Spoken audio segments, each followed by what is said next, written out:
Sony embraces layoffs.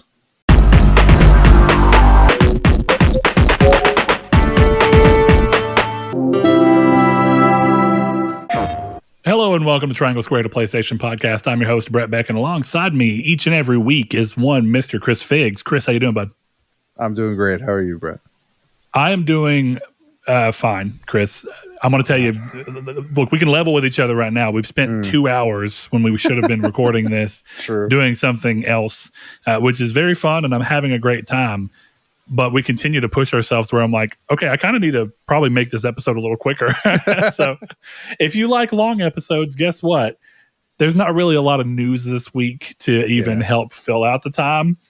So with that in mind, we are going to get around to starting the show off. But first, if you are new to the show, we welcome you. We hope you enjoy it. We are, of course, a gaming podcast that looks through at the industry through the lens of being PlayStation fans primarily, though, of course, we've played Xbox, PlayStation, PC, everything, Nintendo, as we see fit and as there are things that interest us. Though the tide has started to shift to where we can enjoy those games and talk about them, or at least it seems to be coming, without necessarily always owning the console. So we're approaching an interesting spot. But we hope you stick around with us. We are going to be talking about the PS Plus leaks for next month.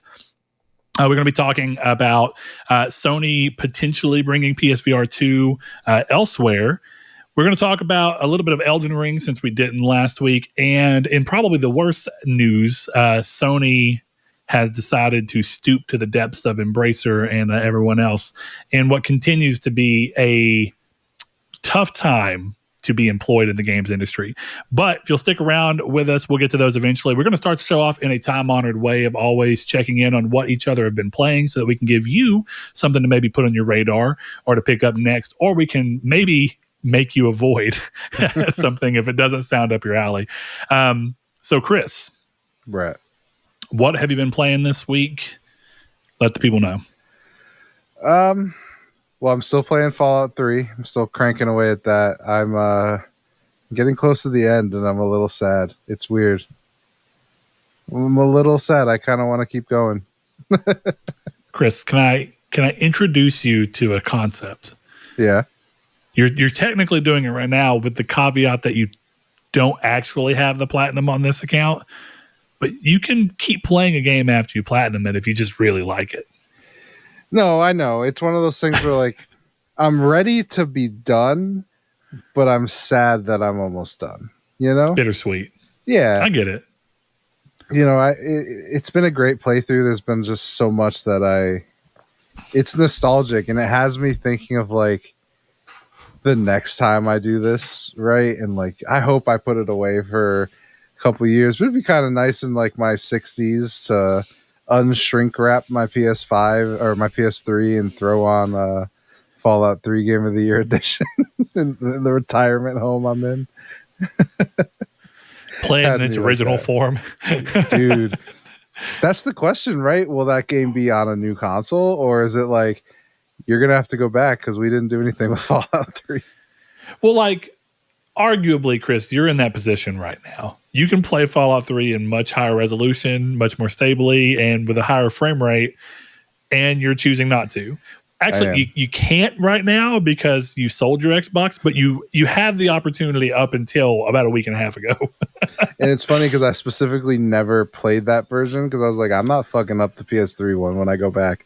Like, I can't ruin it. That's exactly what would happen. You wouldn't be able to go back. Yeah. And that's the benefit of doing this is the next time, like, I can be like, I'm just going to play it on the PlayStation Series Y or whatever it is and move forward with my life. But yeah, Fallout 3 is really good. I just, before the podcast started, I killed the 5th and final Super Mutant Behemoth. That was a brutal fight. If anyone knows the Tacoma Park Behemoth, there's like this stretch of open area with a bunch of super mutants shooting at you, and they're the higher level ones. And one of them's just got a rocket launcher.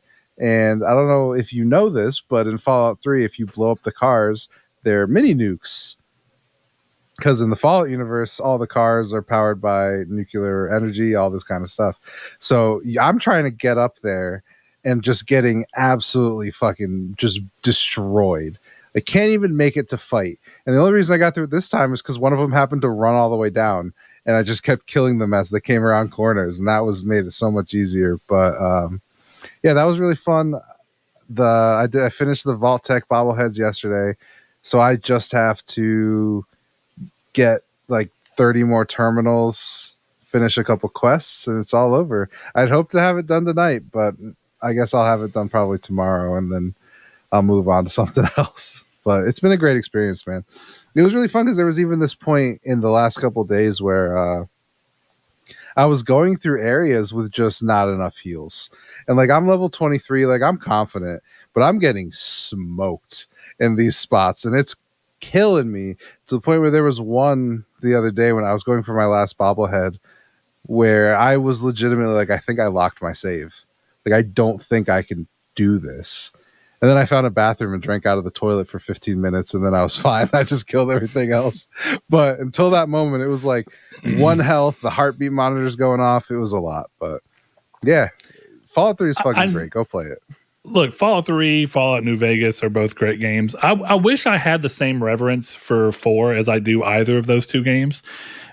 4 is fine. I genuinely don't mean to say that 4 is bad. It's not. I just don't ever think of 4 in the same light as either of those two. No, me neither. And I love 4. And that's just an interesting thing because I have a really tough time. First of all, I didn't exhaust Fallout 4 like I did the other two. You know, I'd played as much as I felt like I could at those times, whereas 4, I literally beat it and was like, thank God, I'm ready. Take me. But going through, I've always thought it was interesting, and 76 may do something a little bit like this, but I've always wished that they would have let you be a ghoul and be able to change up and be like, okay, part of the way I'm going to change my play strategy is that because now I'm a ghoul, I can just feed off of people's energy. Like that's just you can do that, but sort of. It's the cannibal, but so yeah, but it's different. No, you know what I mean? Yeah. So I thought that'd be interesting. Like you could, cause you feed off radiation. And so I actually think ghoul would be kind of interesting because you can either purposely seek out doing crazy shit to find means of radiation, or you can just go and try and be in high radiation zones and do things that are highly irradiated. I just think it'd be an interesting play style. Surely there's a reason that they don't let you do it because maybe it's too complicated to bring in the mechanics for and make it compelling. But in a game that lets you do so much stuff, definitely New Vegas, because I love 3, but New Vegas is a little bit more in the weeds in terms of detail that it lets you do, and that seems like an evolution that they would have done in New Vegas since they were building on top of a pre-existing. Like Fallout 3 had the negative aspect of having to be the first game in that series, whereas New Vegas, as quickly and haphazardly as it was built, because they were told, they had the benefit of building on top of an existing engine and world. Yeah. Or to me, I think the ghoul thing is that, as someone who's played Fallout, I'm saying this, but it's not really true. Radiation is supposed to be a threat. Like radiation is not a threat. Like, well, it's not. Yeah, it's not anyway. But it's supposed to be. But the real reason you can't do it in Fallout 3, can you guess why? I mean, because they couldn't end the game the way they wanted to end the game if you could become a ghoul. If you, fair enough. That's why because originally, I won't spoil it, but like you couldn't even send Fox to do it.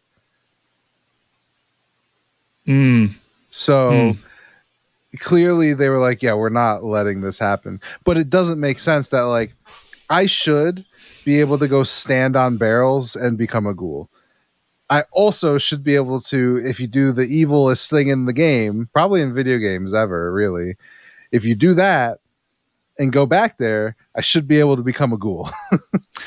Well, I think the complicated part is actually in universe how ghouls are even created, because some people die, like in real life, from high radiation exposure. Yeah. And some people had such a quick and crazy hit of radiation that it skipped right past that and just permanently mutated them in order to be able to sustain themselves off of said radiation.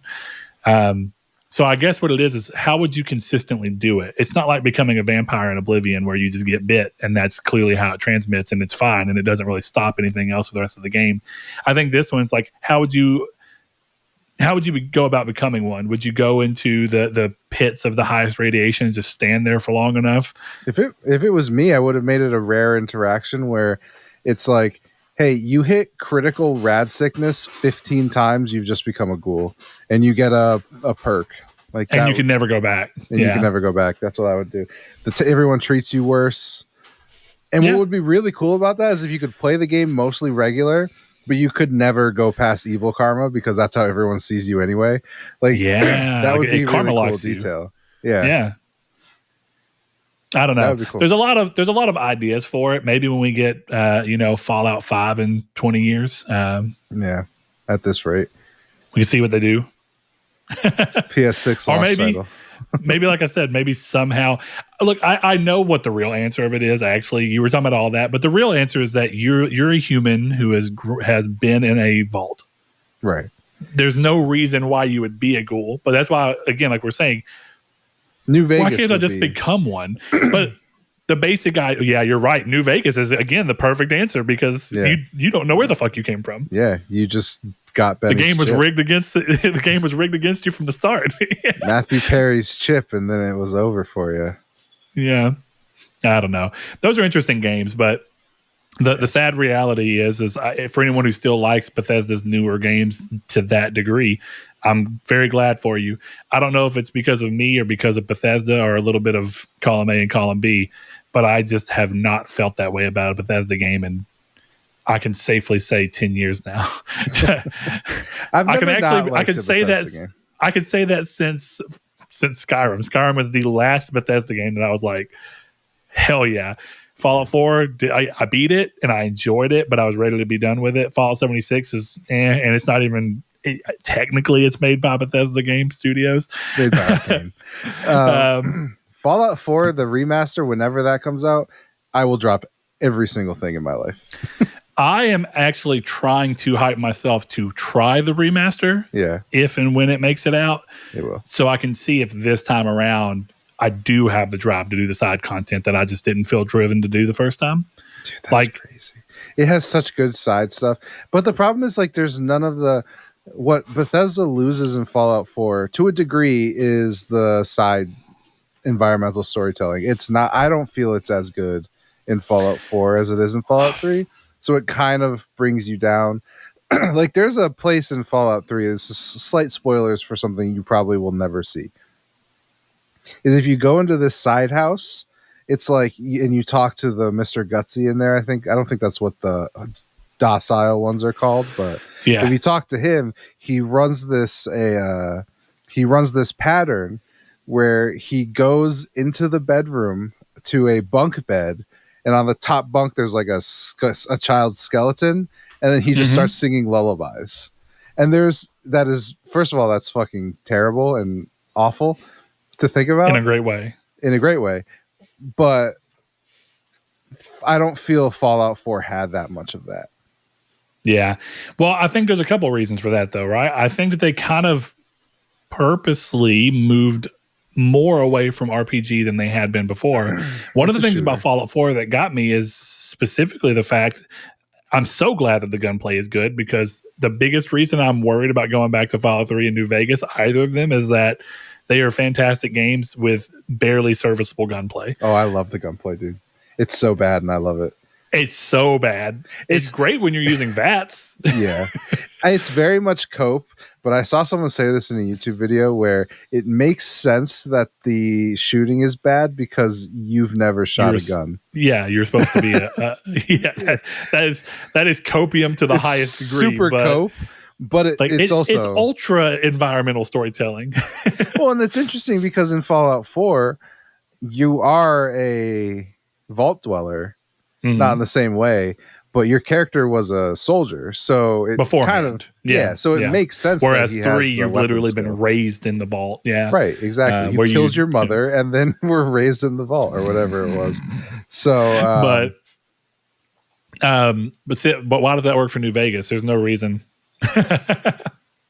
Well, New Vegas has a lot of problems. New Vegas does have a lot of problems and a lot of great things. But no, going back to 4, the real thing I think happened is that degree understand why they thought maybe it was a good idea, but pulling away from having multiple decisions that are based on different skill checks and just having 4 canned responses that didn't even tell you from the little blip that they gave you, it didn't even make it obvious what you were saying. No, that was my biggest complaint. I don't like that either. Oh, it'd be like this. You thought you were going to be saying one thing, and then it's like, never mind. He said the exact opposite of what I thought I was choosing because this thing gave 0 information. Yeah, it's very much the like LA Noire thing where it's like Cole is just sitting there and you hit it's down. It's baby's first screaming. RPG.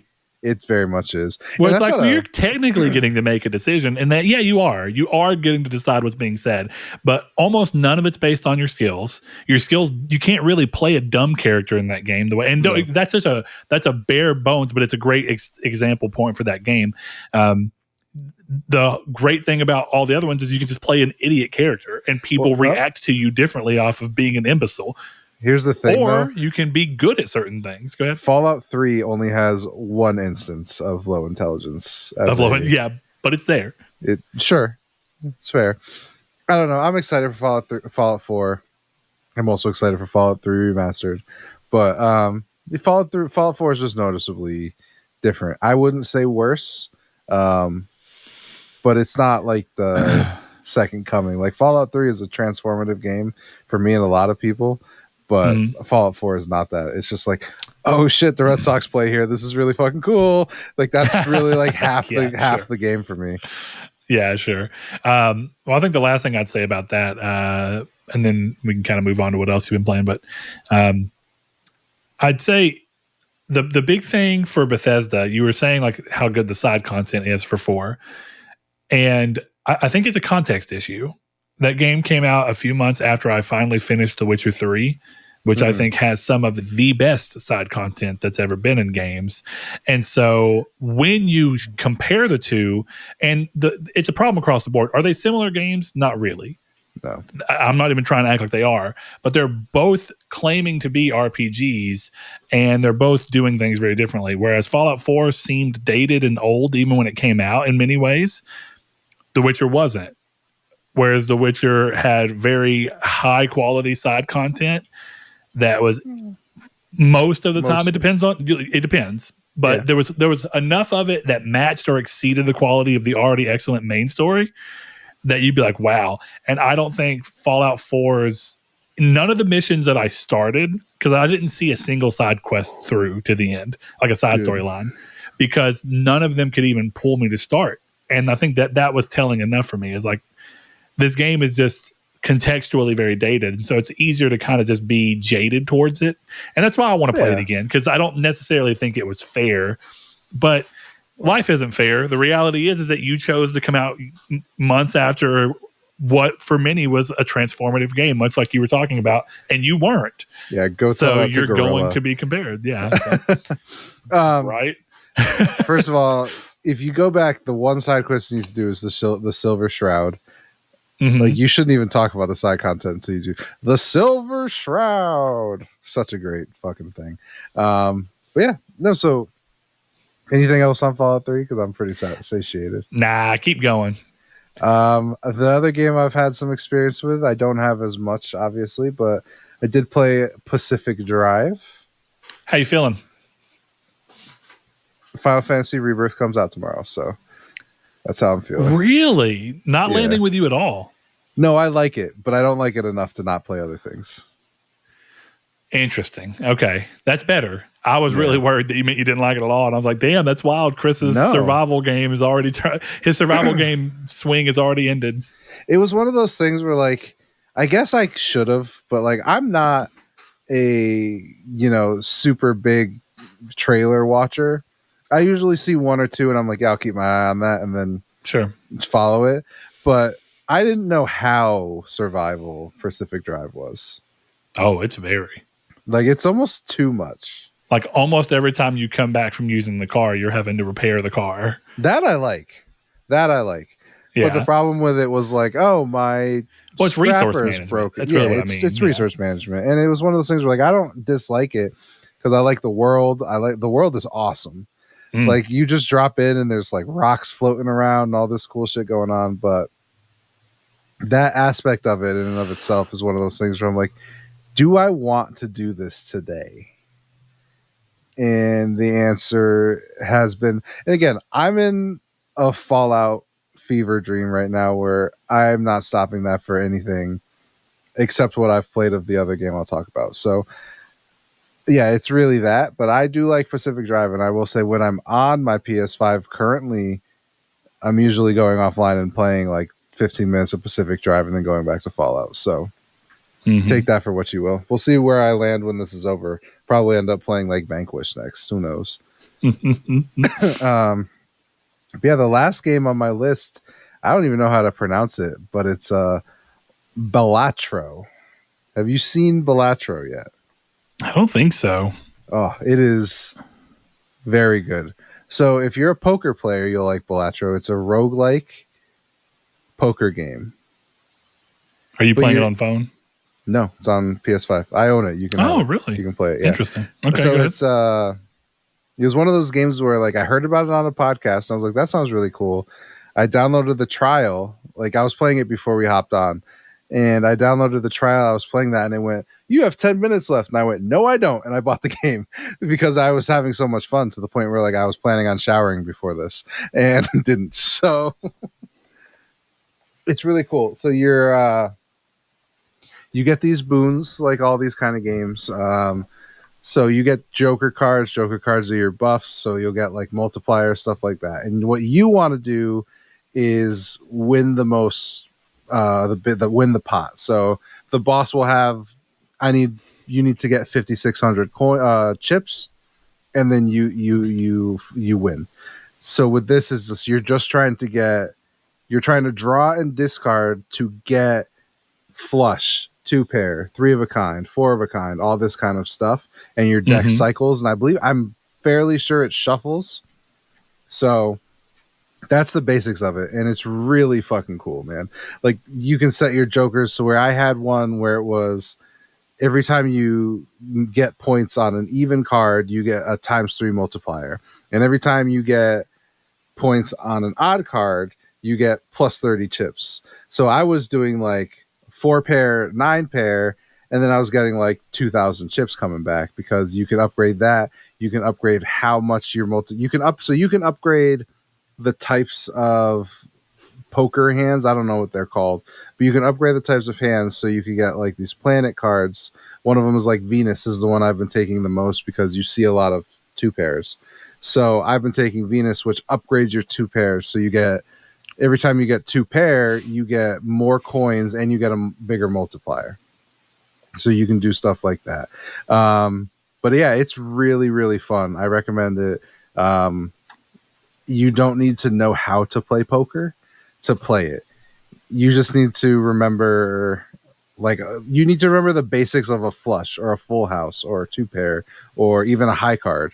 And then that's how you do it, right? Yeah, but does the game, because you're right, there are people I know who just genuinely have no insight on poker at all. I'm not a huge poker player, but I understand the game and I know how it works. So it's a game where I could see I could easily jump in, and I know the basics enough that since it's fucking with the basics in a lot of ways anyway, you're not playing real poker. You're playing a really weird version of it. You're just trying to get the hands. But does it actually tell you, like, does it hint at the fact that, hey, you have 2 of, or do you just have to intuitively know that? Do you have to be like, I have 2 cards, I have 2 pairs?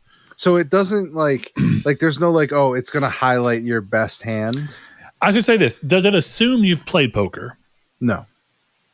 So it does talk about the different types of hands you can get. It shows you. The first thing it shows you is the list and how you get them. But what's nice is if you think you have something, it'll show you in the scoring side of the screen. It'll say like 2-pair, or it'll say flush, or it'll say full house. So it'll tell you on the screen there how many points you're going to get, what kind of hand you're showing, and your multipliers. Okay. The other cool wrinkle is the bosses have modifiers on them.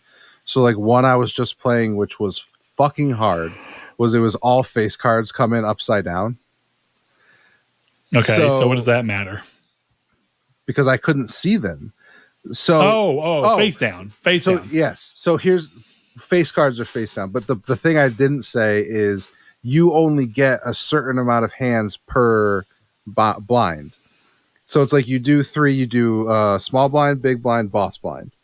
Gotcha. So in a small blind, I haven't noticed it change per level, but let's say you're doing a small blind, you would have to hit 420 coins in 3 hands.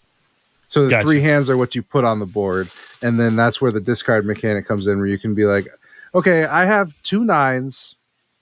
I don't have any other pairs. I'm just going to discard everything else and draw all 5 of those back, or however many you discard.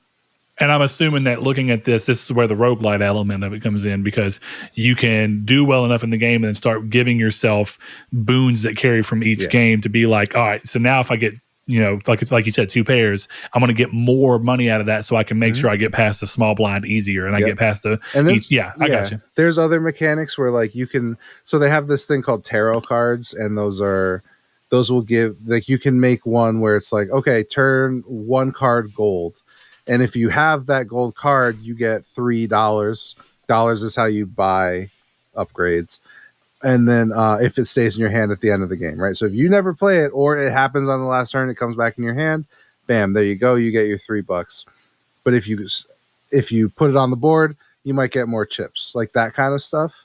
Okay, I got you. They have one where it's like, okay, we're going to give this one specific 4 card a boon that if it gets discarded, you get a tarot card. So it does cool stuff like that.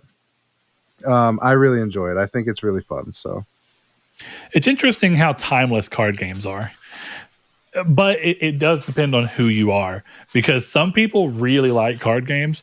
Like, there's so many games that have come out lately that people are like, this game's awesome, but some people just never click with them.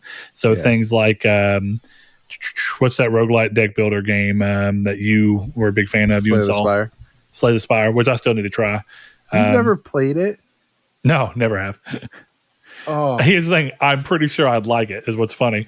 I know I would, but then you have things like Inscription, and you have things like this. There's a lot of games fucking great that are very old school ideas, and they just keep coming around with some interesting shtick. It's like, oh, this is cool.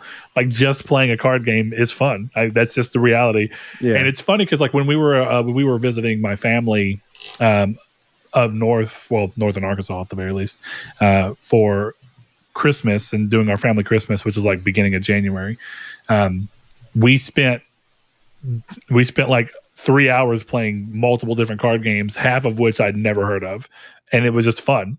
It's like fun learning a game. I love that. Like, some people don't inherently understand that learning a game is fun. I'm like, yeah, even if I'm not good at it, sometimes it's just fun to be like, what the fuck is this? How does this work? Yep. Yeah. There was one that was called Spoons, and I'd never played. And you put spoons on the table, and you put however many players you have, 1 less spoon down. So if there's 12 players, you put 11 spoons. The idea is that you keep passing a card around, and then eventually, once people have a certain combination of cards in their hand, they're the first person to grab the spoon. And once someone grabs the spoon legitimately, everyone else grabs a spoon. And if you're the person who's too slow to grab a spoon, you're disqualified. And then you have to, and it keeps going around until you get down to 1 spoon. Which, that's kind of fun. It's like a crazy, weird, super luck of the draw, but there's also that element of how good are your reflexes. Yeah. You don't have to be the first person to get the certain cards in hand. You just have to make sure you grab a spoon before everyone else does. Yeah. So yeah, card games are just interesting. I like them because it goes to show you how crazy it is that just even a single deck of normal playing cards has so many variations of ideas that you can clearly be like, there's probably no way you'd ever exhaust ideas, because you can just come up with anything. And as long as you can make it consistent enough, people want to do it, you have fun. I mean, even when you're playing Yu-Gi-Oh, it's just a fanciful playing card. Yeah. Exactly. I used to play one that was called, it was either Mr. President or Asshole. It was one of the two. I think it was Mr. President. And I don't remember how you play it to this day, but what I do remember is whoever became president had to pick a rule for the next loser. So people were just at this party, and we would play, and it would be like, okay, I'm the president. Whoever loses has to do a 16-bar freestyle rap. And like, that was how we played. And it was so much fun. Yeah, that's actually a fun idea. It was a good game. Brett, and then everybody tries to beat up on everybody. Be like, he hates rapping. Let's see if we can make him lose. Exactly. Well, there's a game that we share that I want to use last. I'm going to go back to Banishers for a bit. I am not going to talk at length about Banishers because I talked enough about it last week, but I think it's a game that continues to get better the more you play it. And I'm going to be real. I think that's kind of rare in modern gaming. I think most games are either at their best at the beginning or at the end. I think it's very rare that the majority of the time I'm playing, I'm like, this game continues to get better and introduce more ideas that continue to be good enough to be like, oh, cool, I'm very glad I have this. And it just keeps going. It's, you know how some people look at things like, and so this isn't saying that this is something prophetic or anything, but people look at Bloodborne and Souls games as like a 3D Metroidvania. And it's funny because I think in some ways that's true, but in other ways it's not, because a lot of the time you're not actually waiting for a skill to be able to get somewhere. It's just really more, can you be strong enough to overcome this boss that moves you to the next area? Whereas this game really is eyeing into that. It's like, okay, there are areas that you can't progress through. You can find them, you can get to them while exploring, but you just can't run through them because you haven't unlocked the ability that allows you to do this yet. And so I've been having a lot of fun with that. And my favorite thing is, as any good Metroidvania has, the thing that you unlock that allows you to continue map progression should also be good in gameplay and in combat exploration or whatever, puzzle solving. And they are doing that here. And I think that's awesome. Cool. It's like every aspect of it's coming around. My last real remark on it is I'm very surprised at how beefy the game is. For it to still be a budget title, it was only $60. It is the new $50 title. And how much I feel like this is a mid-generation PS4 first-party console exclusive. Like, in terms of style, this is a game that, as I'm playing and looking at, I'm like, Sony would have been all over this in 2015. You know, like 2015 to 2017, Sony would have been like, let's go, you're doing it. Yeah. Well, so maybe not 2023 Sony, sadly. Or 24, but yeah. Doesn't look like it. I like everything I've played of Banishers. I keep wanting to go back, but I don't know what I'm not going to play Banishers at this point. You know? Yeah. It's like we got Dragon's Dogma, but then it's Final Fantasy, and then the same time as Dragon's Dogma is the game I'm going to spend 300 hours on this year again with MLB 24. So I have no fucking clue when I'm going to play that, but I liked Banishers. I really do want to give it its shot, but that's going to be one of those when we're talking about Game of the Year in 2025 where we're like, yeah, I finally played Banishers this year and it was really fucking good. I should have played it last year. Like, that's what the game is going to be. So, you know what's really interesting is, without saying too much, I think someone's going to take this in the very wrong way of what I mean it. But knowing you and knowing what you do and don't like about certain games, I think that this game is going to give you more of a lot of what the ideas of God of War Ragnarok were trying to do. Oh, God. But with the amount of control, freedom, and nuance to gameplay that you want. Because there are things about Ragnarok that are just compelled. And if you want to play the game, you are going to play through this in this capacity. And if you don't want to, it just acts as a stop. Is that really true of every single game? Of course. But since I know exactly what your hang up was there, and the whole thing of God of War Ragnarok is trying to be like, we want you to play as multiple people and experience multiple viewpoints. And I think Banishers does a really good job both in how it's set up and how it continues to use throughout gameplay the ability for you to play as more than one person without ever feeling like you lack the control to play as either of them at your leisure. And I think that's cool. Yeah, the dual thing is one of the things that makes me really excited for it. So one day I'll put the time in. I just don't think it's going to be in the next 800 hours of gameplay. So I think that's fair. The last game that I'm going to talk about, and it's on both of our lists, I'm going to interject in here real quick with a question from one sweet Helldiver Jones. He's no longer Sweet Gran Turismo Jones for the time being. But his question might belie his name a little bit because he says, are you over Helldivers 2 yet? I've gotten to where I'm only playing for fun. Other than contributing to the cause, I don't have much to do in it. Seems like others are checking out now that it works. And then the little sweat emoji. So look, I'll tell you, I have actually wanted to play it so much this week, but not alone. So I'm gonna explain to you what's happened. I have played the game 3 times in the past week. Wait, 4 times. One of them with Chris and Sean. Yep. 3 of them with no microphone and just playing with random people because I wanted to play bad enough that I was like, I don't fucking care. I'm just going to play the game. But the game is inherently better with a group of people that you can enjoy and play around with. So it's unfortunate. Now that the game works, everyone who was super into it has had too much stuff going on to be able to play. And, Chris is over here stroking off Fallout 3. Yeah. And I get it. Fallout 3 is a great game.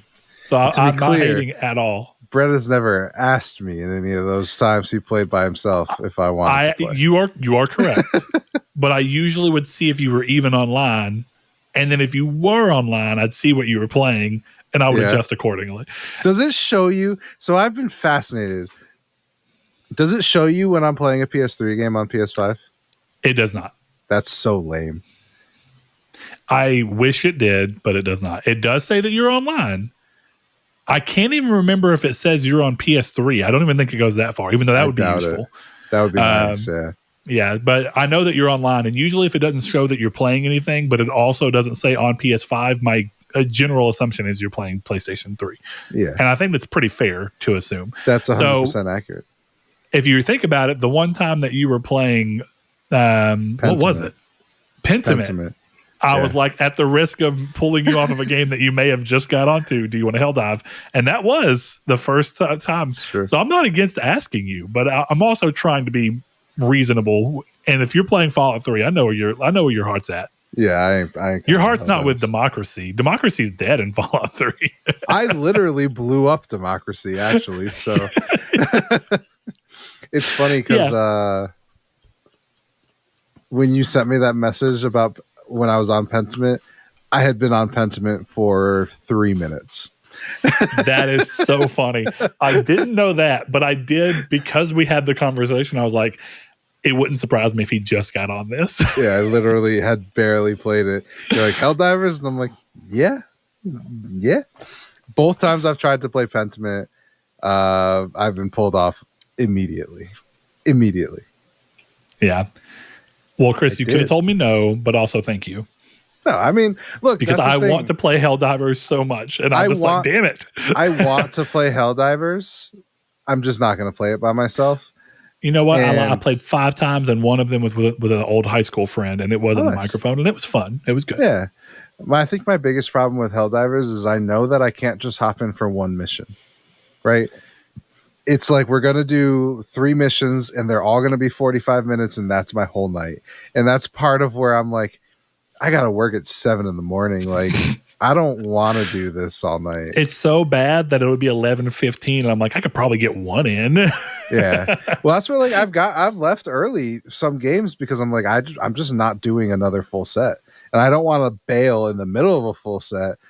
So I'm not starting the next one, you know? Yeah, I feel you. I understand.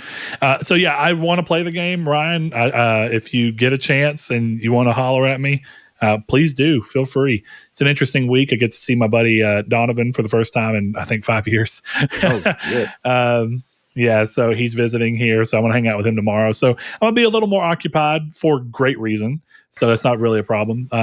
Also, quick aside, while I'm talking about both Donovan and Ryan, just because I think it's worth clarifying, I don't know how I worded it at the end of last week for it to come across this way, but I've had 3 listeners message me and go, wait, you don't believe in free will? And I'm like, no, I do. Chris doesn't. But I think it is worth saying that, of course, last week I said the needle moved for me a bit, and I think people may think that means I've flopped. All I'm really saying is I've realized within myself that the way I already operate is as if free will is at least not absolute. Well, that's always been my thing. It's not that I don't believe free will exists, but I believe the universe tricks us into thinking it does. So in effect, it does not matter whether it exists or not because you believe that it exists and you operate as if it exists. So it doesn't matter. It doesn't matter if there's a fucking tapestry in the universe that is like, hey, you're going to take a left out of your street tomorrow because I'm probably going to take a left out of my street because that's how I got to go to work. But who the fuck, like, does that fate or not? It doesn't matter. I just don't believe that it exists. That's all it is. You know what's funny is I do believe it exists, and I believe it exists insofar as there are times and reasonable expectations of where you should be able to be held responsible for things. Mm-hmm. But I also think, that's why I said I don't think it's absolute. I think there are clear things that we can look at and reason and go, they should not be held responsible to the same as certain other actions because there are outside factions that at least inhibit their free will to some degree. And that's why I thought it was interesting because, you know, just to shine a little light in there, the whole conversation about what kind of moved the needle for me a little bit was this idea that I already view people with, you know, if we view that you don't give your child autism because of your own actions and instead it just happens and they get it because of a disconnect in the womb, and while they're developing, their brain doesn't, you know, build the same way as someone else's and some of the connective tissue doesn't work right. That's, you didn't choose to be autistic, nor did you choose the actions that led to you being autistic. Right? So it's like, okay, well, we look at that and we view that and we go, well, that can't be free will. So free will can't exist.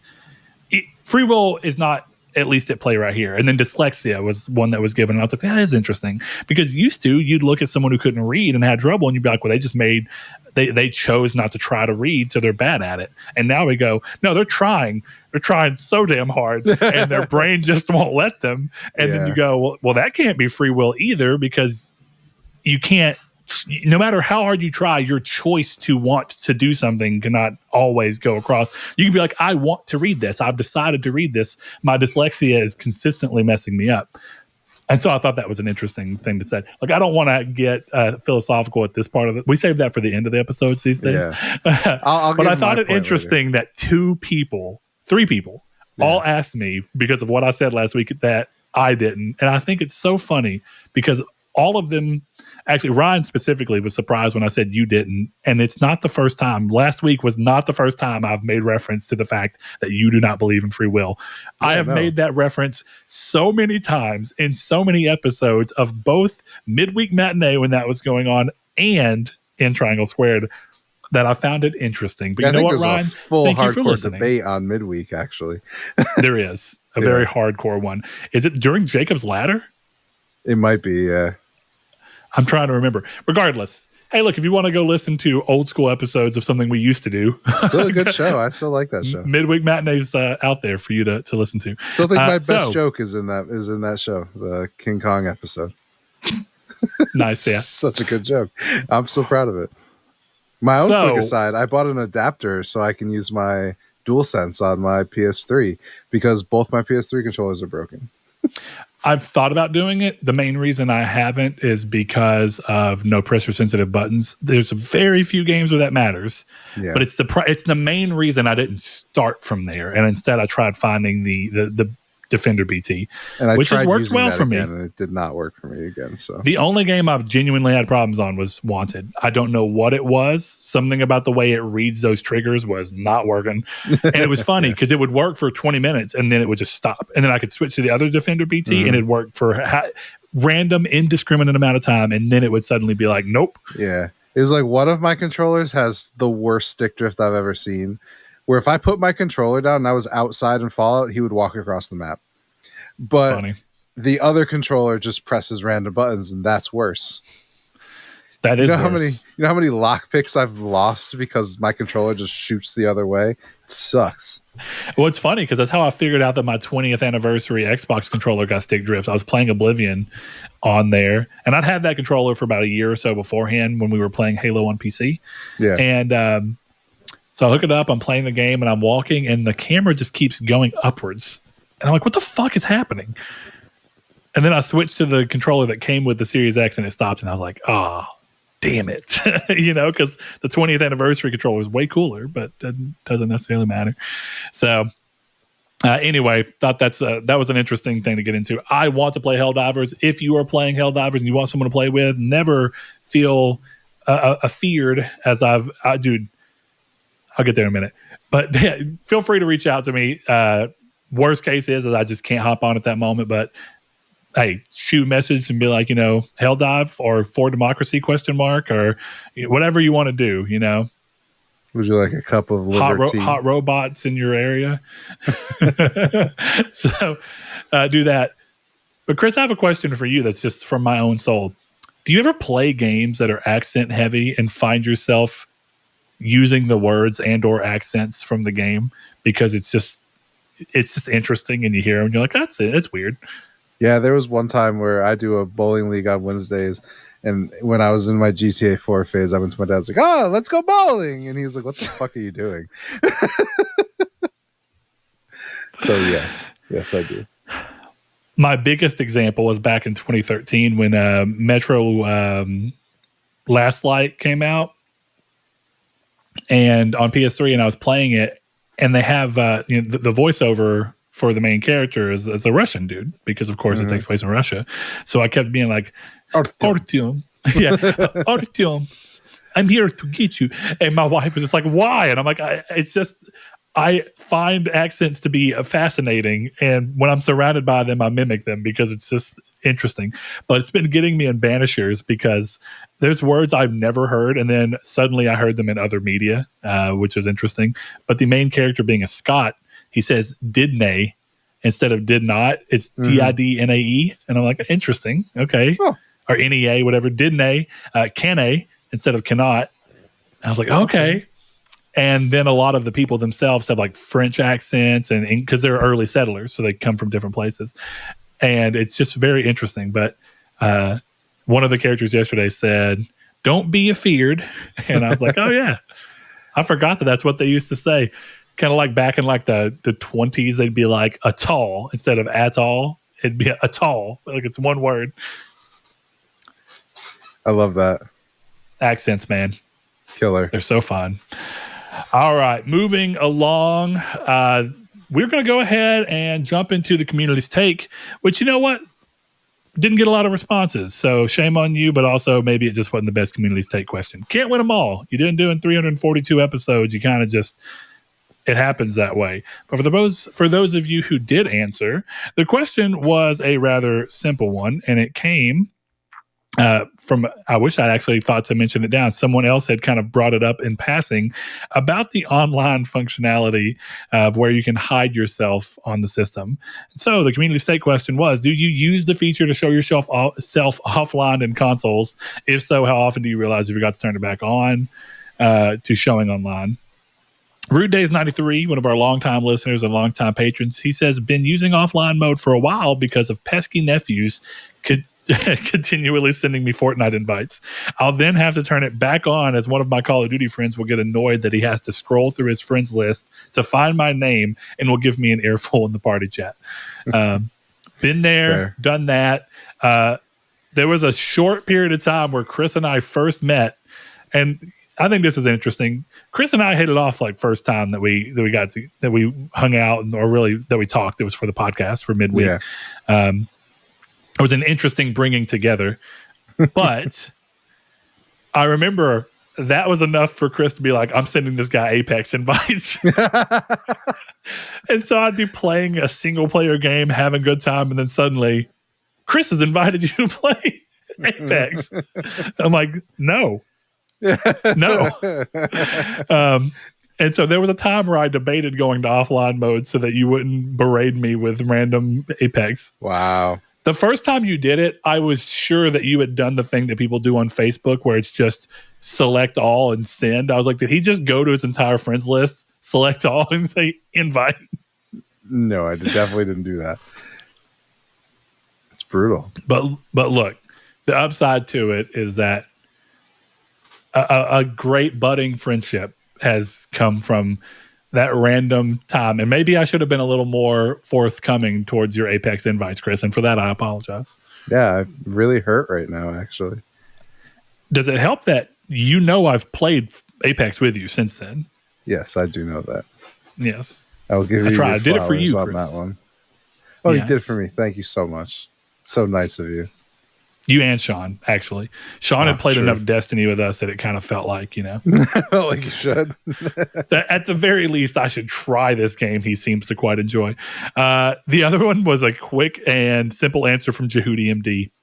Nope. Hell yeah, brother. There you go. If I'm online, I'm online. Send me some invites. You might get ignored. But hear me out. My reasoning is that sometimes you're in the middle of a really important cutscene in game, and it's very cinematic and it's swinging around, and you're hearing these people spill their hearts out and give this big exposition around what's happening, and then you get bing, bing, bing in the corner, and you're just like, I was so invested, and now I've gotten distracted. Mm-hmm. It's fair. That's a fair and valid criticism. So, it's with love that I ignore you or go offline. Oh, got it. It's just, I don't always go back online on accident. I feel that now that you've said it. I totally feel how that is. It's so funny because Donovan has specifically, for one point in time, he would be online all the time and we'd be messaging and knew we were going to play something, so we'd jump in party chat together. But his account said he was offline for like 479 days or something. So he is kind of the perfect answer for this. I'll have to ask him tomorrow if he can remember what it showed for him before he finally decided to show back online. That's crazy. It's like a mystical prophet has come. Prophet who was foretold has arrived. It almost feels like those times where you see people making the memes about the last time that you play with someone, where it's like last online 24 days ago after they died. Yeah. Or whatever. Yeah, right. Or even the implication of death, when it's like this guy I only ever knew online, and then suddenly one day he hadn't been on in 12 years. Yeah. It's like, did he die or did he just grow out of gaming? And both are sad in their own ways. He blocked the shit out of me and I just never knew. It's like, this guy sucks, bro. Fucking hate this dude. Yeah, so there's the funny part of it. It can kind of come down to that. All right, we're going to get to moving into the news. There's not a lot this week. There's one very big thing that I think we kind of have to talk about. The rest of it will be pretty quick. So we're going to start with the Deal Labs, as Chris wrote it on here, the notable PS Plus leaker. Even though I think it's DEA Labs, Deal Labs. You might be right, yeah. I think it just auto-corrected. Anyway, they have been a PS Plus leaker before, and they have been accurate every single time. And they have given a leak of March's PS Plus games. According to the site, SIFU will be available for PS Plus Essential members as one of the typically 3 PS Plus Essential games for March. So we don't know what the other 2 are just yet, but if you've been waiting to hop into SIFU, now you can do it without much to wait. I've been wanting to try SIFU because I quite liked Absolver. And the idea behind SIFU does intrigue me, but it wasn't enough to pull me towards buying it.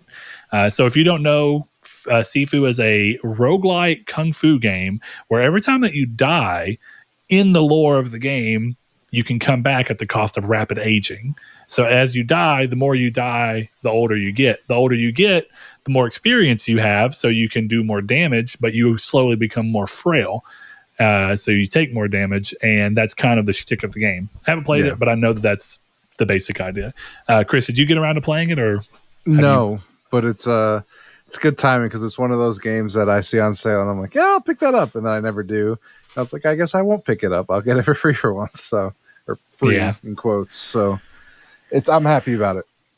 Yeah, it's a good game to be added to the service, but I run into this problem of exactly why. I don't mean for this to happen, and clearly we break out of this occasionally. Like you mentioned, you might end up playing Banishers a year from now. Yeah. But I have a really hard time making time for something that I didn't make time for around release. I don't know what it is. It's not on purpose. It's just like you get blasted with information of all the things coming, and even if something looked cool to you, if you didn't make time for it when it was on your mind, it just off in the wind, ephemeral. And then someone will finally bring it back up and you'll be like, I'd play that, but I'm kind of in the middle of Banishers right now. And then it right into the wind again. And then eventually it'll come back around. And if you're real lucky, you might start it and end up having a game that you love or sometimes hate. And, but regardless, it's one of those, you gotta, Chris has said it time and again, games are so weirdly time and place, and that doesn't always mean immediately when they come out, but sometimes it does. Sometimes it does. So the next piece of news that we're going to get to real quick, Sony announced that it is testing PSVR2's compatibility with PC and that they hope to have more information in 2024. This is interesting for one very particular reason. I don't know for sure, but I think that this is a fairly reasonable tell that PSVR2 is not living up to expectations, and they want to be able to expand it into another market so that they can at least sell hardware. The real question will be whether or not Sony starts to port their PSVR2 games that are exclusive to PC. There are very few that they have actually published.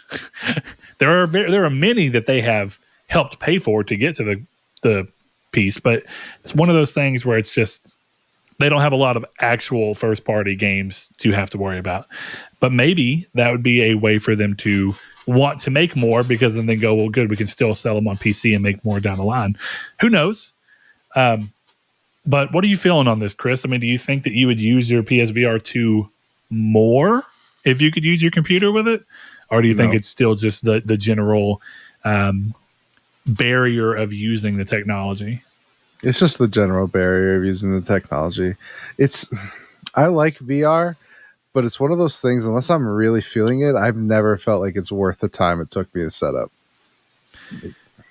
It's a lot like Helldivers. I'm more motivated to do it when I'm going to play with someone else than I am playing by myself. Yeah, if you message me and we're like, hey, let's give Rocket Fury a try, I'd be like, hell yeah, let's play some ping pong. But I'm not going to just go play some ping pong tonight, Yeah, and it's every now and then I'll slap my headset on and play some Gran Turismo 7. Great game. Absolutely adore it. I was really into Call of the Mountain, and that was probably a mixture of the fact that Call of the Mountain's actually a great game. It was way better than I could have ever anticipated, mixed with the fact that PSVR 2 is new and it had that newness wow factor. So I think both of those things together made me excited to come home and play more of it.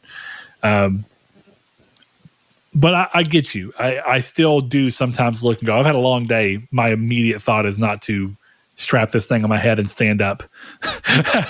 And I'm not even taking away from the technology. I love the technology. But I also do think, to a degree, I don't feel like there's been as pulling of a game. Like, I think I would have thrown it back on very quickly and been stuck on it again, much like I was with Call of the Mountain if Half-Life Alyx had come over. Mm-hmm. And I think right now, Metro Awakening looks like that'll be the game to do so. And I really do want to go back and finally dig into Synapse, which I also think looks excellent. And lastly, that medieval game that we were talking about, which looks really fun. So I think I still haven't bothered figuring out what's wrong with mine. That acted as a demotivator for me, in all honesty, because I was all in. Chris and I were going to jump in and have a blast, and nothing kills your wood quite like, termites. It not working. Yeah, termites. So there's that. We have a question, though, that I think this is a good time to slot it in, that came from one of our longtime listeners and on again, off again patron. Thank you so much for that support. We appreciate it. And he's over on the Discord. It is Stingray X John. He is a big VR proponent, and Chris and I have played with him here and there. I've played with John quite a bit. He asked, with over 170 games for the PSVR 2, what has been your favorite title so far, and what would you like to see in its next iteration? Let's back in the second. Unless the game that you like plays into it, really, Chris, do you think that there is something that the next iteration of VR, PSVR 2 or PSVR 3 in this consideration, that a Sony-made console-driven VR, what do you think you would like to see out of it that you do think would help cross that barrier of entry? Is it just wireless or what? Wireless, yeah. And first-party content, that's good. It's like those two things. Like, I think the headset's perfect. I really like the controllers, but I'm sorry. There's no games. Like, well, I get it. No, hear me out. Yeah. Because I understand. No, I get it. That there's a lot of games on PSVR, but there's no games on PSVR.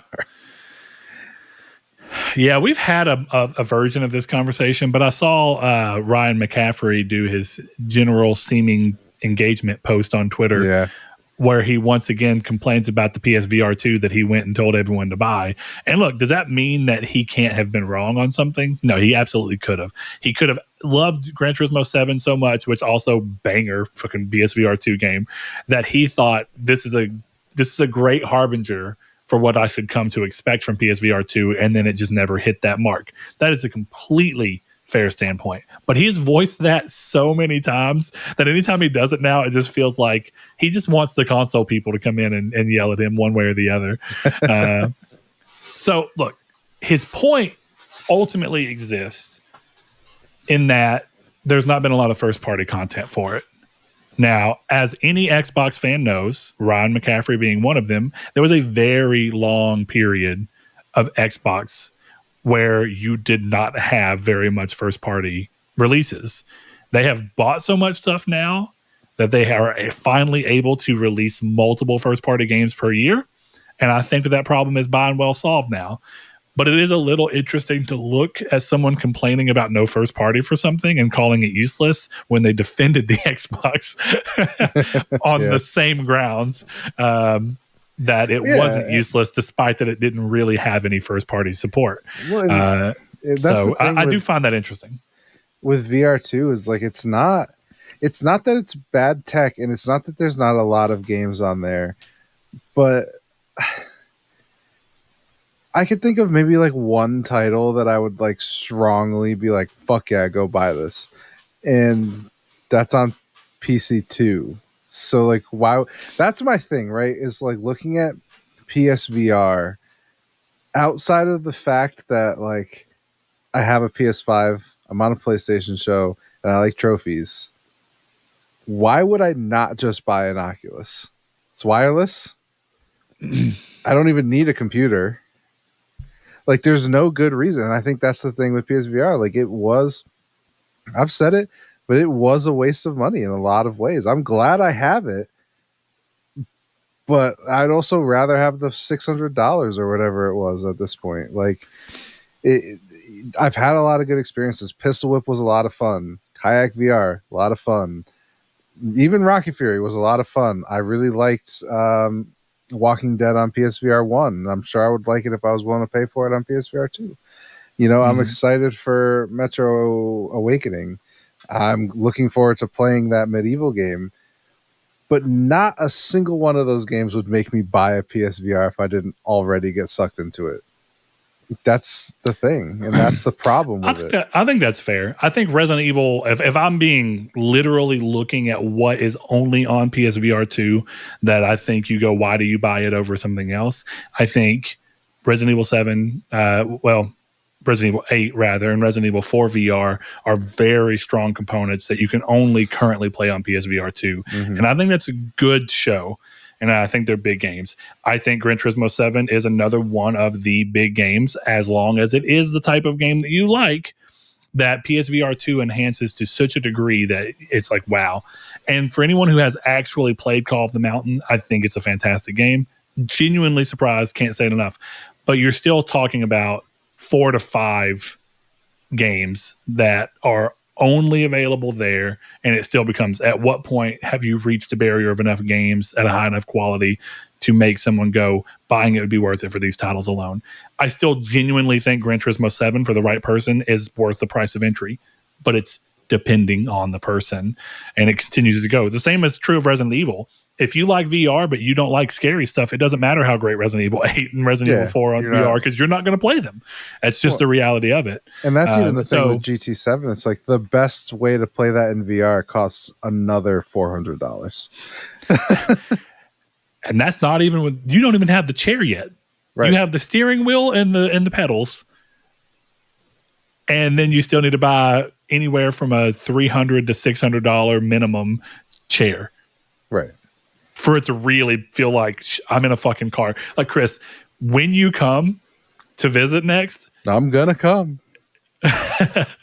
You are going. I guarantee you're gonna be like fucking mind blown when I put you in Gran Turismo 7 on VR. You're gonna be like, "What the fuck?" It is so good. But yes, it makes an already expensive investment so much more. I thought about it. I was in Best Buy and they have the wheel and pedals, and I was like, "This would be fun." Then I'm like, and then I really thought about it. I'm like, I would show this to my dad. He would get up and leave, and I would never play it again. Yeah, that's probably true for you. I mean, if we're just being honest to who you are. Yeah. So my final thing I'd kind of bring up about that, and then I do want to go back to the game for a second. I think the wireless is a really interesting one because I would prefer it to be wireless, right? If we're just being honest. But going back to your thing of why wouldn't you just buy the Oculus? I had the Oculus 2. The Oculus 3 does move the bar up, thankfully, some. But the reality is I had the Oculus Rift 2, and I've played my PSVR 2 even in the small amount of time that I have played it, in all honesty, more than I played my Oculus 2, because the Oculus 2 had a lot of barriers in its own capacity. A lot of the games were very short.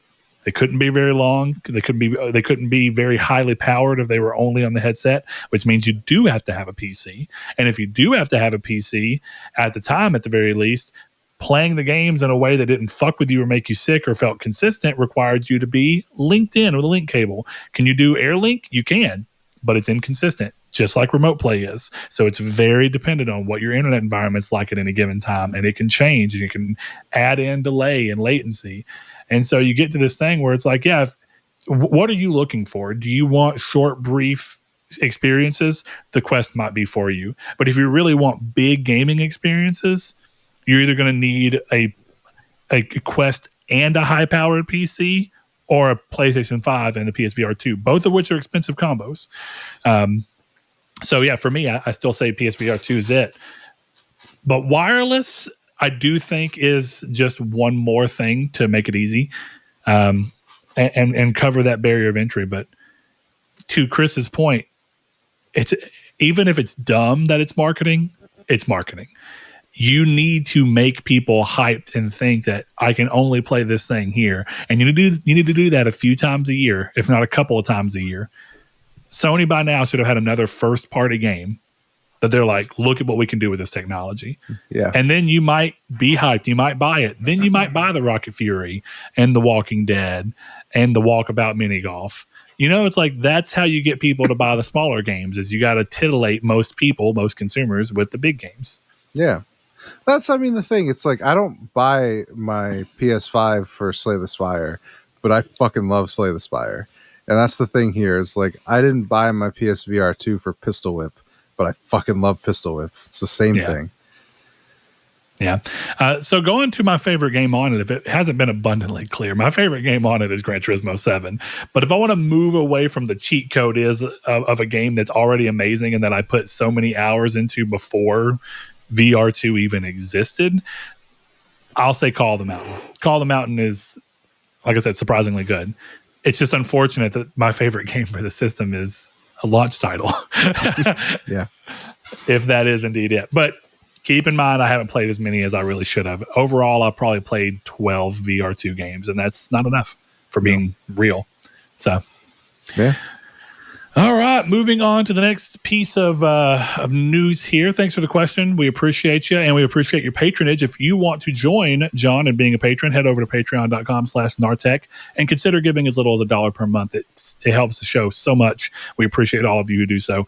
This next piece of news, since we skipped over it last week, Elden Ring fans are about to be dying good, as From Software announced that the hotly anticipated DLC Shadow of the Erdtree is releasing on June 20th. And it's a beefy boy from everything that people are talking about. So we're talking a new map area completely. Roughly 60 hours is the rumor going around, or the report going around, for the amount of content in the game. That's insane. Jesus. And it's a pretty pricey DLC as well. Chris, I know you don't have it in the news, but I want to say isn't it like $60? It's 40. 40. Okay. For some reason, I knew 40 was minimum. It wasn't going below that, but yeah. So pretty beefy price. If you're excited about this, that is awesome. I am very glad for anyone. We're doing a show where we're giving our opinions anyway. I have long stated that Elden Ring takes the Souls franchise and moves in a direction further from what I personally like about the Souls games, which is shorter, more defined experiences. So am I excited for Erdtree? No, but I also didn't beat Elden Ring and don't have a drive to. So don't take if you liked it, don't take my opinion as much of anything on that. But if you have been iffy on Elden Ring and or this DLC, and you like the more closed off and short, tightly scripted nature of games like Lies of P and Bloodborne, there's a chance that Elden Ring does not do it for you. Just depends on what you're looking for and what you like. But I'll tell you, for me personally, a DLC that adds 60 more hours to a game that I already didn't want to be more than probably 15 to 20 is enough for me to say no thank you. But maybe one of these days I'll come back around to Elden Ring and become a stan. I'm not there yet. I had much more fun with Demon's Souls remake than I did Elden Ring. Take with that what you will. Yeah, man. I like Elden Ring, but I didn't finish it. I'm not gonna play this, so happy for you. Is it just because it's more of what you already didn't like about Elden Ring, or is it that feeling that you'd want to beat Elden Ring before you jumped into this, and so it just creates that much more game? No, I didn't dislike anything about Elden Ring, really. I was just done playing it, and I'm still done playing it, so I'm not gonna. That's fair. Pick it up, I did laugh that in the Discord you said, I finally understand Brett not wanting to play Persona 5 Royal. Because I'm not about to give 60 hours to a DLC of Elden Ring. Yeah, not a chance. Well, I'm glad you can at least understand where I'm coming from now, Chris. Persona is still the greatest game of all time, so. Many people say Elden Ring is, so. Well, they're fucking stupid and should probably play Persona. All right. The last piece of news that we're really going to cover today, there's a few other things that happened. Nintendo had a bunch go on. There's been a lot of games that have been announced, some of which are exclusive to PlayStation, like, Falcom, that are just blowing up with games like Renatus. And there was another game. I think there's a new East game. Yes. Renatus looks pretty fucking cool, though. I don't know what's going on entirely, but I saw a lot of people talking about how it gives them reminiscence of Final Fantasy 13 Versus and then the Virum Rex parts of Kingdom Hearts 3, where it's this whole shtick of about a fantasy and reality or whatever. And it looks cool. It's anime people in, semi-futuristic environment in a, Shibuya, Japan. It looks cool. I don't really have much else to say about it. Look at it, see if it looks up your alley, but it's a cool game to see being exclusive. And you know what, Chris? Before we get into this last piece of news, it's worth having a little short discussion. So Chris likes to name the episodes. Most of the time, we don't ever hint to them in any real capacity. Chris kind of does it for his own enjoyment. Yeah. But his tongue-in-cheek name for this episode was When Everyone Plays, Xbox Still Gets Skipped. And when we hopped in, I was like, what are you talking about? And he started talking about all these games that got announced, which is fair, and how the online conversation around it is that not only is all of Xbox, all is strong. Not only are some of Xbox's games moving away from Xbox exclusivity to other consoles, Xbox can't even get these games that are being announced. So I don't envy the position of Phil Spencer here to have to deal with this, but there is a part of me that wonders. I saw an article today. Let me back up. I saw an article today that was from Michael Pachter saying that you shouldn't think that Xbox is trying to lose the console war. Rather, you should think that they're trying to win at business. Yeah, that's probably true. I don't care. Absolutely true. So I think the thing to say there is that it's saying that, on the console side, they have lost, but they're not trying to double down that loss. They're trying to still win the business aspect of making money as a business. And with that in mind, you do kind of look at this and go, okay, if you still want to make money, shouldn't you still be trying to get every game that you can to come to your system? And this is an interesting continual chicken and egg problem that Microsoft has had. And Chris, I mean, I mostly agree with your thing, and I don't want to steal words out of your mouth. You were talking about this, the calculus, as it were, of how you reach this. And I wanted to kind of see the floor to you and kind of let you, spell that out. Well, for me, it was just I was laughing because when all of this stuff was happening, it was Monster Hunter Stories isn't coming to Xbox, but it's coming to Switch and PC and PS4 and PS5. And Renata is not coming to Xbox. There's, at least not right now. Who knows what happens in the future. But it was funny to me because I saw a lot of people were saying on Twitter, it was like, oh, Xbox is giving away their games and then this can't even come here. This is embarrassing. And I was laughing to myself because I'm thinking about it. I'm like, this is showing you the problem, right? Sony's not paying for Monster Hunter Stories, probably 10-year-old, I'm just guessing, game that is being ported. Is it the 3DS version? I'm not sure, but an older game being ported to PS5 after a couple of years. Sony's not paying for exclusivity on that. Capcom is making the choice that it won't sell enough to making an Xbox game worth it. Whether that's fair, I'm not going to say fair because nothing in life is fair, but whether that's the right decision or not is a question that we can ask. But what made me laugh about that whole thing of conversation, it's like Xbox is putting their games on PlayStation because they're not selling. And you can just tell that the reason that other games are not coming is for the same reason, right? You're not getting Monster Hunter Stories on Xbox for the same reason that Sea of Thieves is coming to PlayStation. Those are the same calculus. But instead it's like, oh, Phil Spencer is an idiot because he can't get... It's like, dude, Phil Spencer is trying to save the brand. Whether it's going to work or not, it's probably going to, because again, even if they get out of the console business, they will still be the richest gaming company that exists. It doesn't matter. They just missed with their box. And that's the thing. If what you care about is the box, you're still going to have a box. It's going to be a Game Pass machine. And you should just be like, oh, it's awesome that Sony is now funding Game Pass. Because that's all that's going to happen, right? MLB is coming to Game Pass.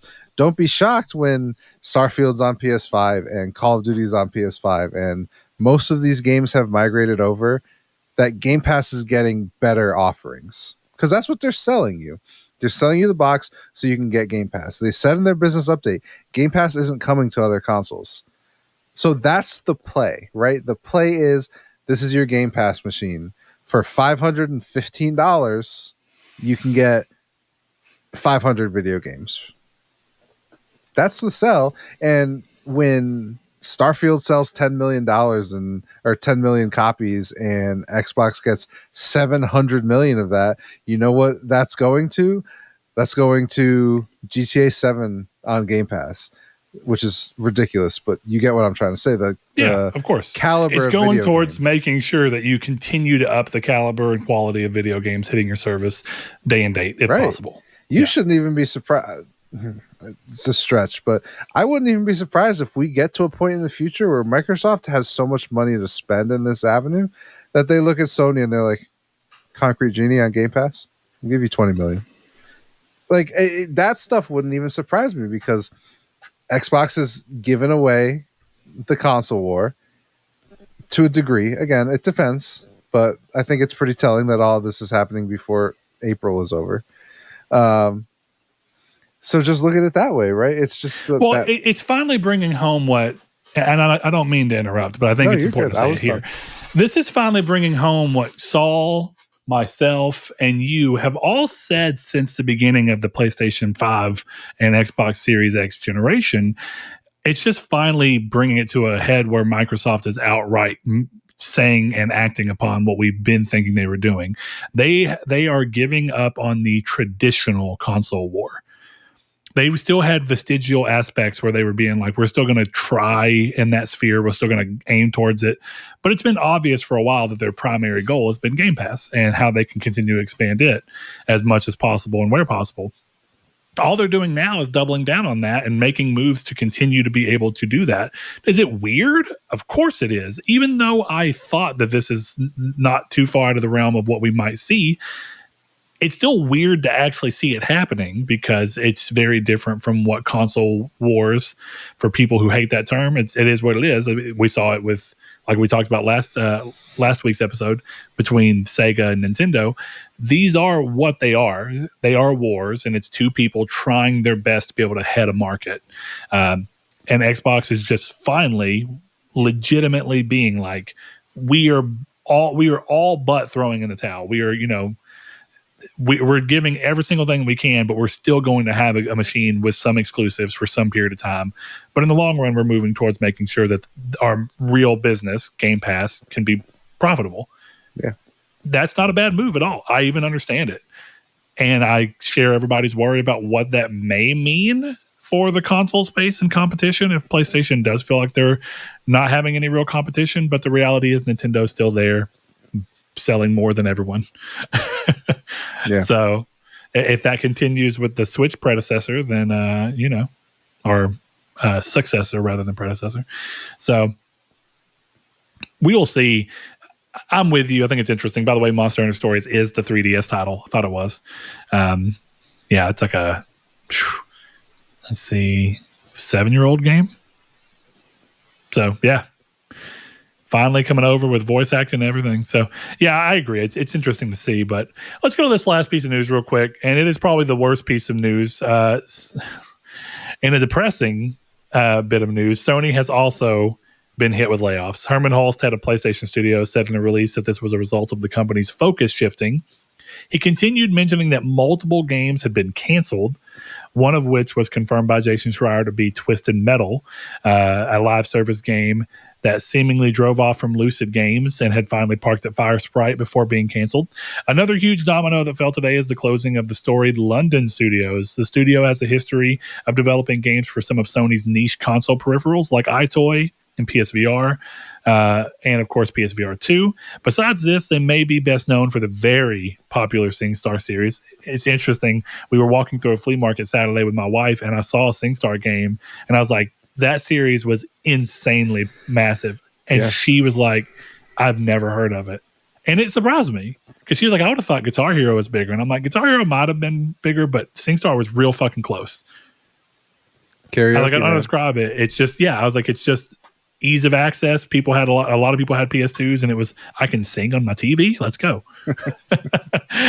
Anyway, to be clear, London Studios has not closed yet, but Sony has proposed to the EU the closure, since they are, of course, a London studio.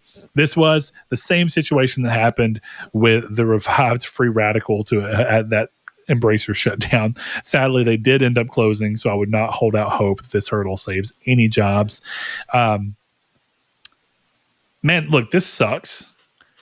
And this is a really hard thing to be real about how we talk about it. Because I think as a consumer and as a fellow person who understands the fear of unemployment and all that stuff that comes with it, and a consumer that wanted to see what some of these studios were making and see them come to life, this feels shitty.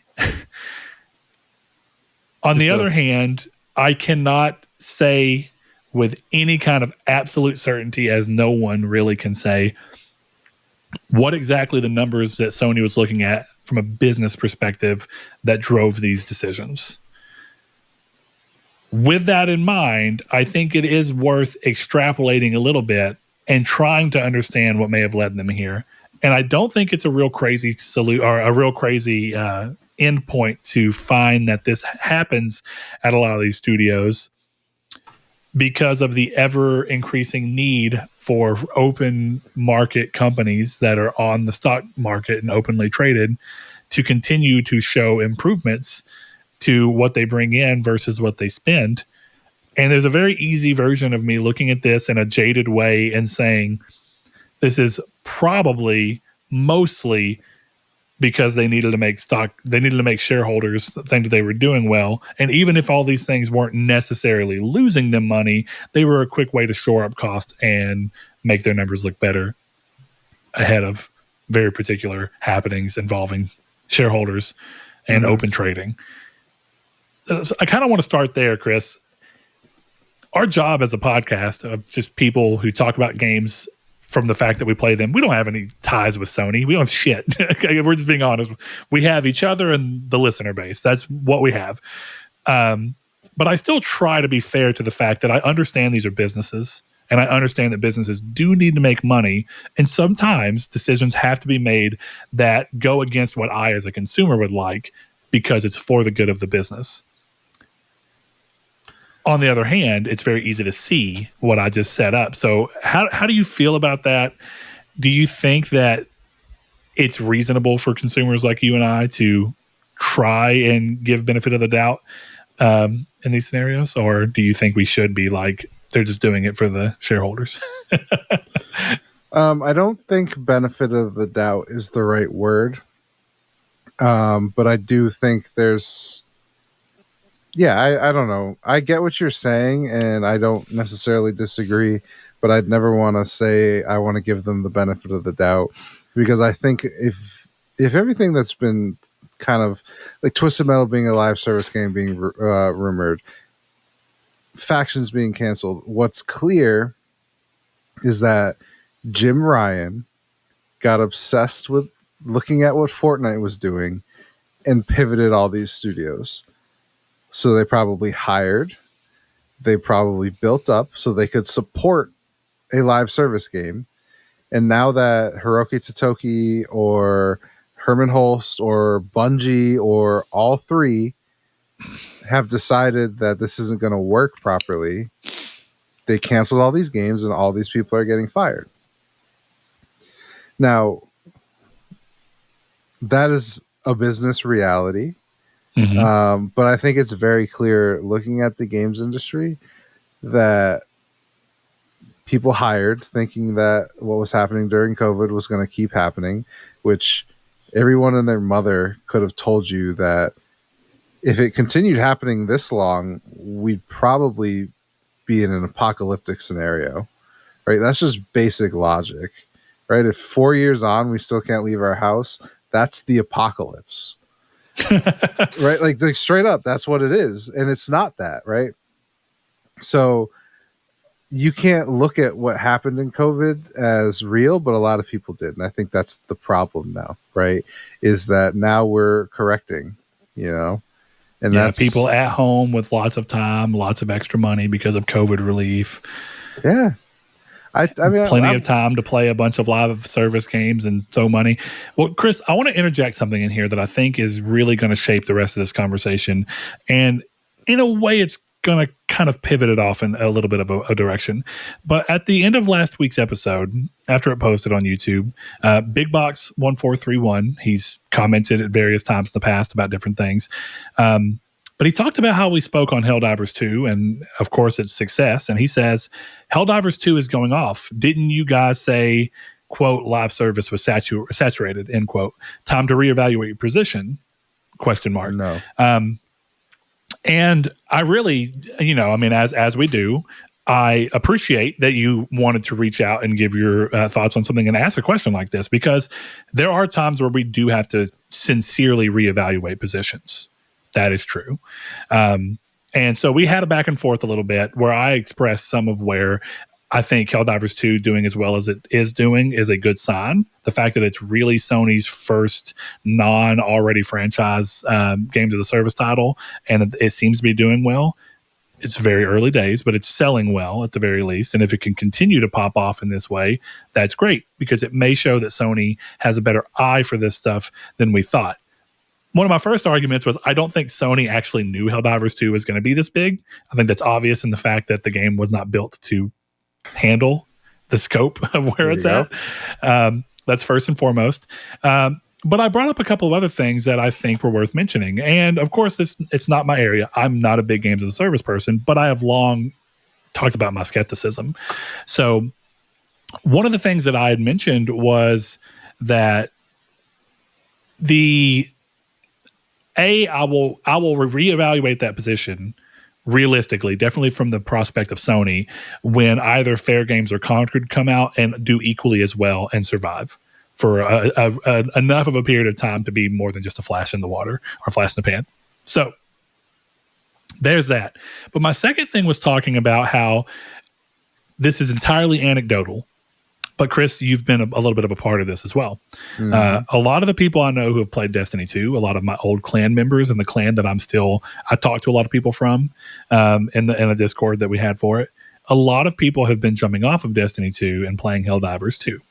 And so my very quick remark was, if that stays and people go to Helldivers 2 and fall off of Destiny, then I don't think that PlayStation wants Helldivers to be successful at the cost of Destiny 2 no longer being viable. And I got distracted, so I wasn't able to finish the response. But he mentioned a couple of things about talking about the success of Destiny 2 and how if Helldivers 2 was to steal population from Destiny 2, then Destiny 2 is still already a success, and it's time for them to move on and make the next thing. Wow. Whoa. Chris's ghost in his house has knocked over his light. But Chris, what I was going to do was pass that over to you and kind of see where you land on that, because I think some of that does play into this conversation about why we're probably seeing this and whether or not we think that Sony is moving away from games as a service at large, or if they're just moving away from these projects within games as a service. And also, I figured I'll start this from a point of niceness. He says, it's a fascinating topic. You two put on a great show. The future is very exciting. So Chris, it's all with love, but of course. This is someone who self-admittedly really likes games as a service, or at least finds the topics to be quite interesting and had a lot to offer and say. And I appreciated that back and forth. So what do you think's going on here? And how do you think that some of that conversation plays into what PlayStation's doing right now with these layoffs and what companies at large are doing with these layoffs? I think to go back to his question, I don't think we need to reevaluate our position, because Helldivers being successful doesn't mean the market isn't saturated. It means Helldivers broke through that market. And it's like you said, how long are people going to be playing Helldivers until they go back to Apex? Until they go back to Fortnite? Until they go back to Destiny? Probably June. But that's the question, right? Apex just put out a new season, and it's still pretty big. Fortnite is Fortnite. We don't even have to talk about it. But so that's the thing, right? I think it makes the most sense for Sony is what makes more money, right? Does developing 10 live service games, knowing 9 of them are going to fail, good for the bottom line? Or is developing 1 damn good live service game, or 2, or even 3 damn good live service games and hoping they're even moderately successful, and then bringing the focus back to what made them big in single player games, right? Along with everybody else, you being Brett, not the user or listener, you know that everybody is going to buy the next Naughty Dog game, the next Sucker Punch game, all of these types of things. And Sony has to be realizing the consistent money is in these games and trying to figure out how to bring the costs down.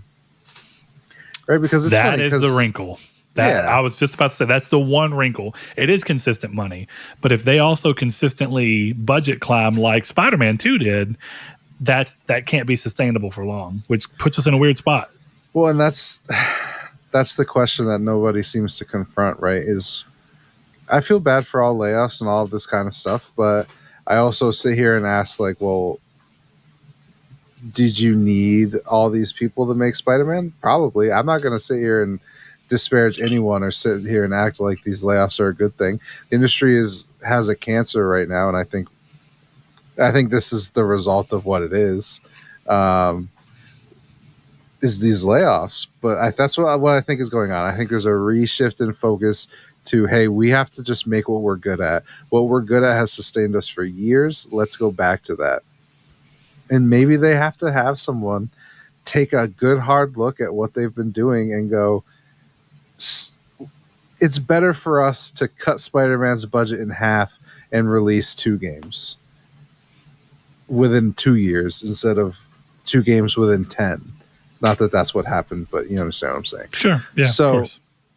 The hope for me is that they look at this and go, smaller games are not a bad thing. They are buoyed by Ghost of Tsushima and The Last of Us, but they don't all need to be barn burners. You know, it was Sean Layden, I think 10 years ago now at E3. One of the things he said was, I don't remember what game he was referencing, but he said, it wasn't a multi-million seller, but that wasn't the point. Yeah, I can't remember what game that was either now that you say that. But yeah, very interesting. I think that says a lot about how growth of a company and structure of a company can change where the decision-making processes stop. And part of the reason I say that is I think Sean Layden can say that at the time where PlayStation was during that era. But then when you move together at a Sony that has all combined together and gotten rid of there being a Europe division that's completely by itself and an America division that's completely by itself, and instead you move all of it together to a new headquarters in America and you rebrand and restructure your entire company, and your company grew a lot because of COVID, as many industries did, what happens? Suddenly the decision-making process is with people who want to see nothing but dollar, dollar, dollar. And there's always a war that we've talked about in this show too, between artists who are just looking for every opportunity they can to take from business and people who will pay them to make a product and get to essentially manipulate people with money into being able to let them make what they want to make. That's kind of what it is, but within the constraints of what the industry does well with. So when you look at that battle is always raging, but I do feel like in recent years that battle has run the risk within Sony of shifting too far in one direction. And he brought up Big Box, who knows how accurate it is now, but about 2 years ago or about a year and a half ago, we got insights that about 60% of their budget for game development had moved towards live service games, and the other 40 would be roughly, single player traditional Sony games that you know them for, which I actually don't think is a bad split. It's probably a lot more generous than plenty of places. For my own proclivities, I think I would have really liked a 60% normal single player games, 40% live service, but it's not that bad.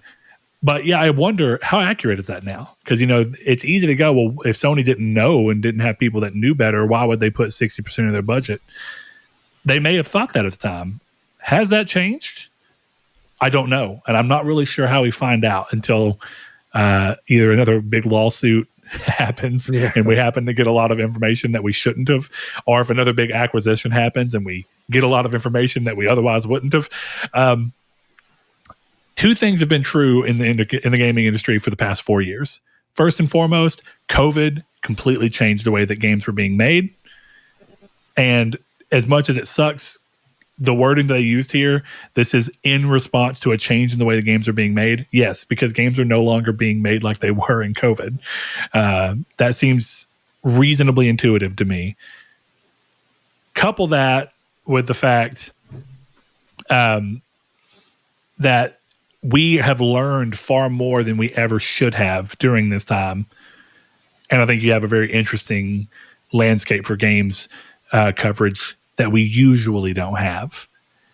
I don't really know if it's fair to say that moving forward, we'll know as much about Sony's inner workings as we did throughout the Apple court case with Epic and the Activision acquisition. Those two things brought out more information than we normally get in 10 years in a 4-year period. True. So, look, I don't know. I think it's clear that Jim Ryan. It makes me wonder. Like, I'm back and forth on if he retired or fired. Hosted by Jim Ryan, but the way they're going, it makes me look at that. It makes me think that Sony looked at his strategy and went, "This is not going to work." How about you just say you really don't like to fly and move on? Like, It's that clear. Because even some decisions made today don't make sense to me, right? For all, it seems like Factions was being played, right? Colin Moriarty has mentioned that he knows people who played it and said it's fun. We had the screen leak. After what happened today, it makes me wonder, why didn't they put that game out and then have London support it? You're shutting them down when you could have used them to support this game. Naughty Dog puts it out, goes, here you go.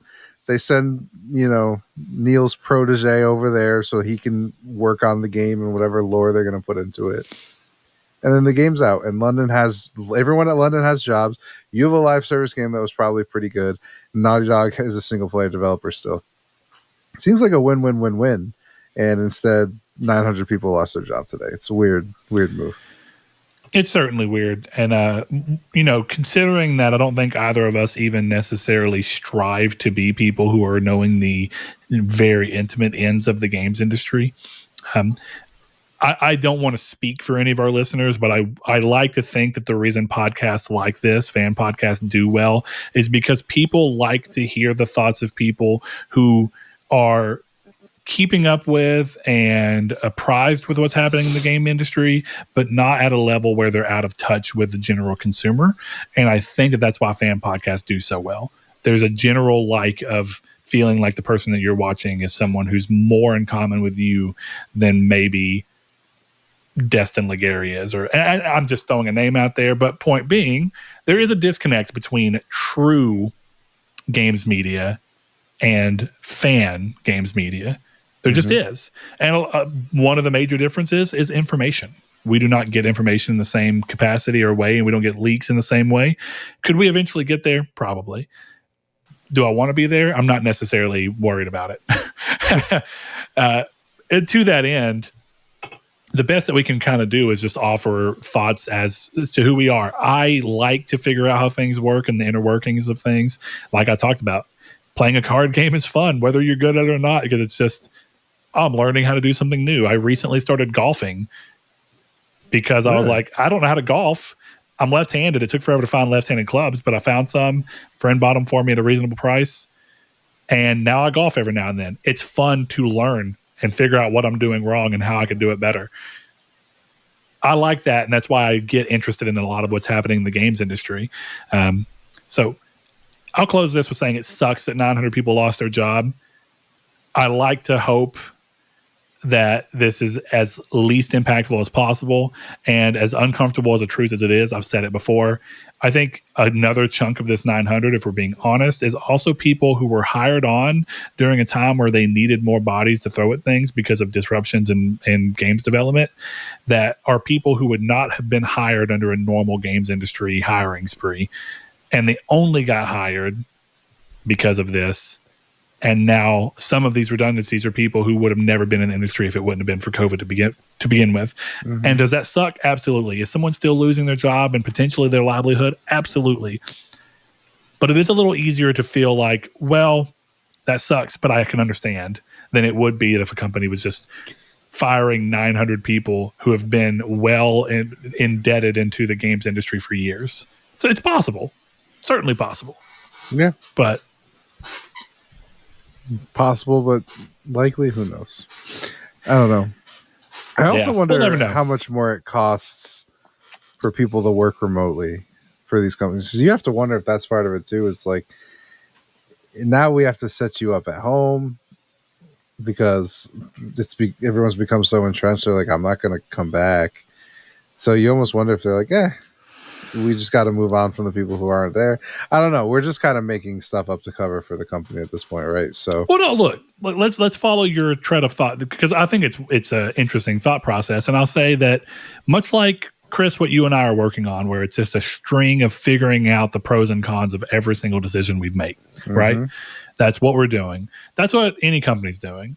Pro, you have a much wider hiring pool. If you're willing to hire someone who doesn't necessarily come into the office, you have a much more diverse group of people who live in areas where you might be able to pay them differently. And you'll have an easier time building up your workforce. And they might be great workforce because maybe this person lives in Austin.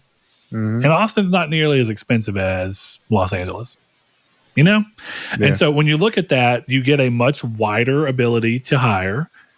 You don't have to worry about people having to move to you. So people who you want but who are unwilling to move will no longer become an issue. You just go, hey, work at home. The problem becomes that you have to provide people who work in your corporate space that you're renting out a computer to work on when they come in. You also have to provide a computer to people who are working from home.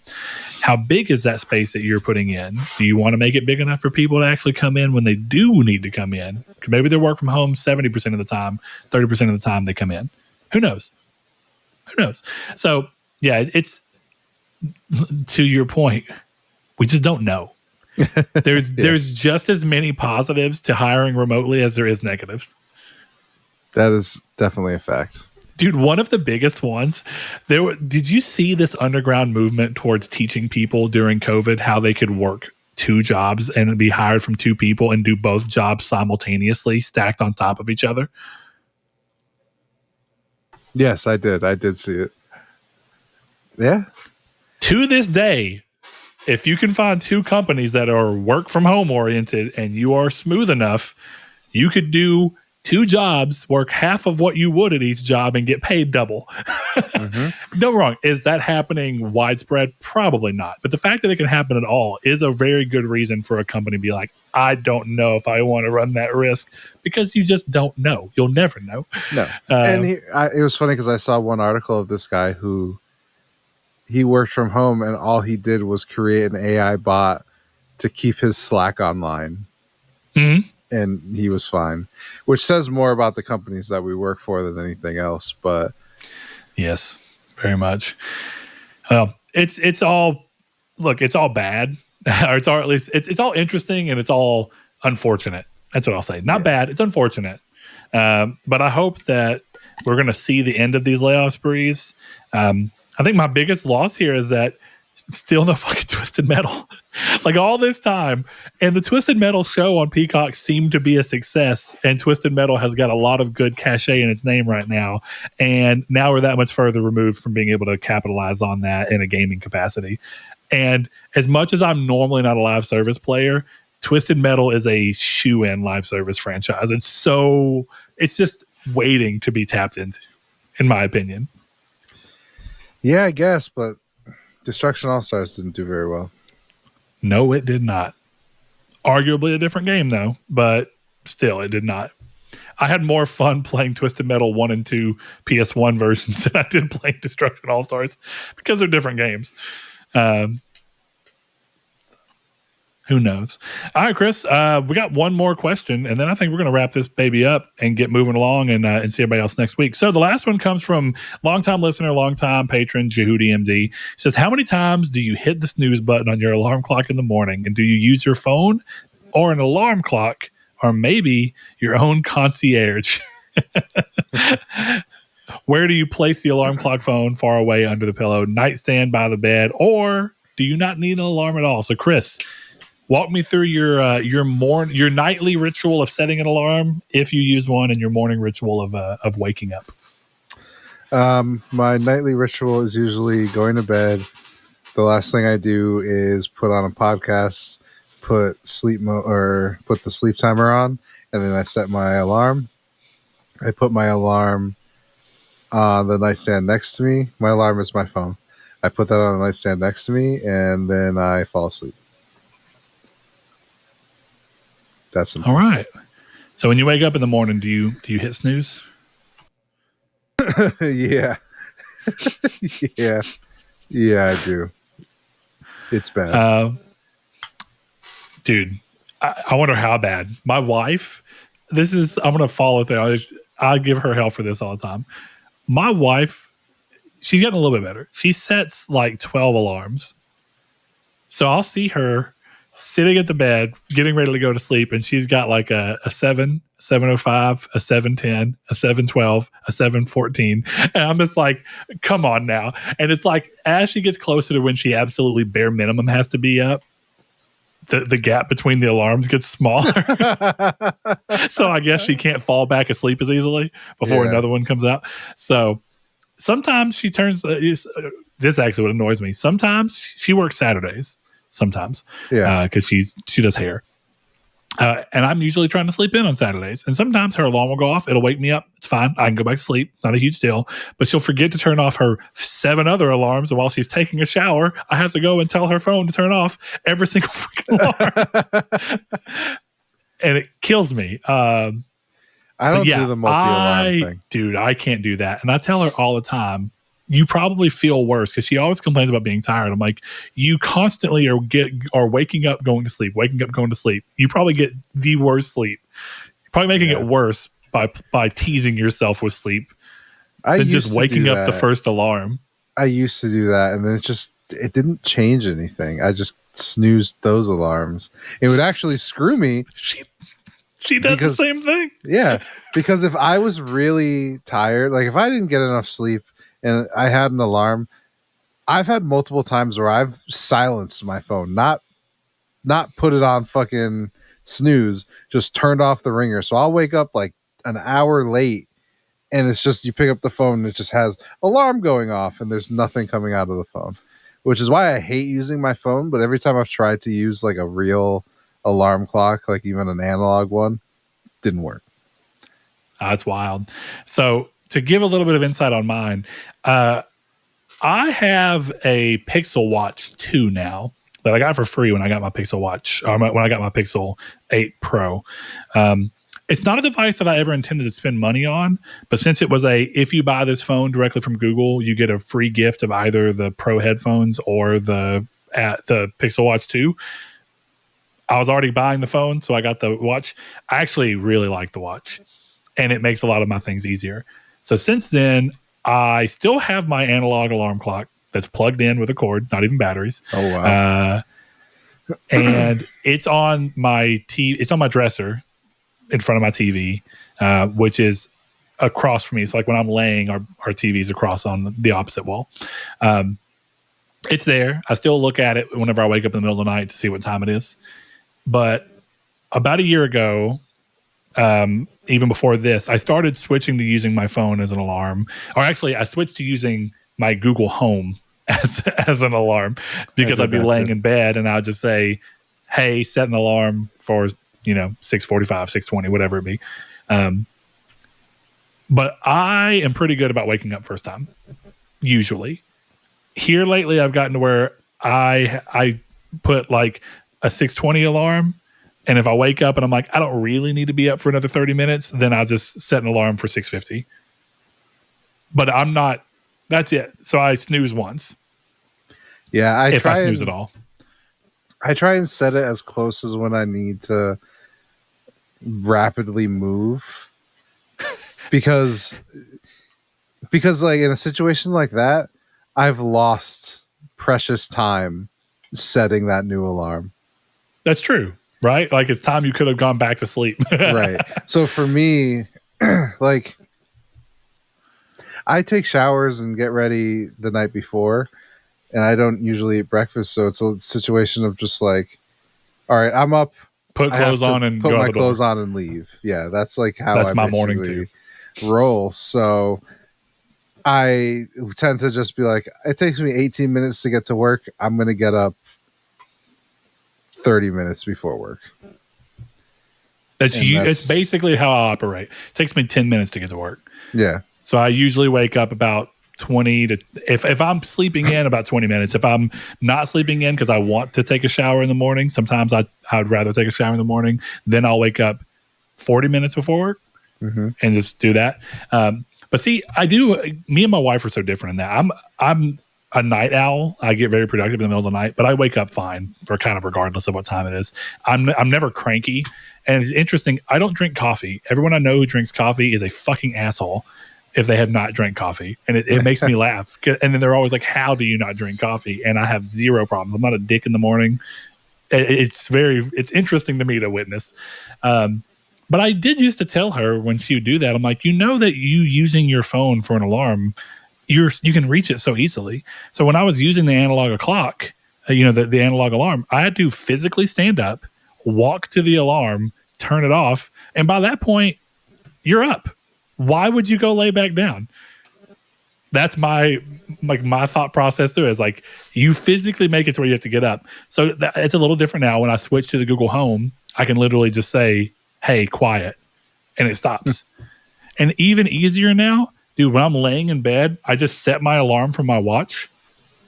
And then in the morning, my watch just vibrates and it wakes me up. That's it.